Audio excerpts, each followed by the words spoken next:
Déplacement, recherche d'appui, sentir la force et la pression, autant d'exercices que leur propose cette formation.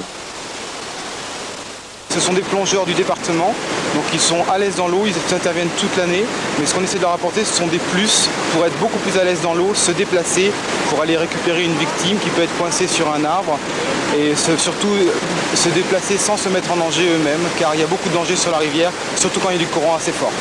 Deuxième exercice de l'autre côté, sauvetage en cordée, et puis le rappel, un peu au niveau éducatif, sentir ce qu'est le phénomène de rappel, et puis également comment intervenir en sécurité.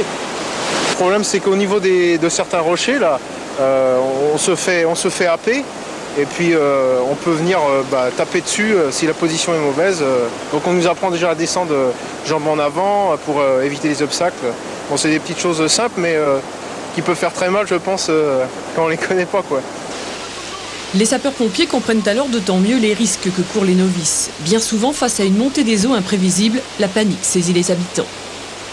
Ce qui est important, c'est de mettre en situation réelle, soit des situations de blocage, soit des situations de rappel, et de montrer aux gens la puissance du courant.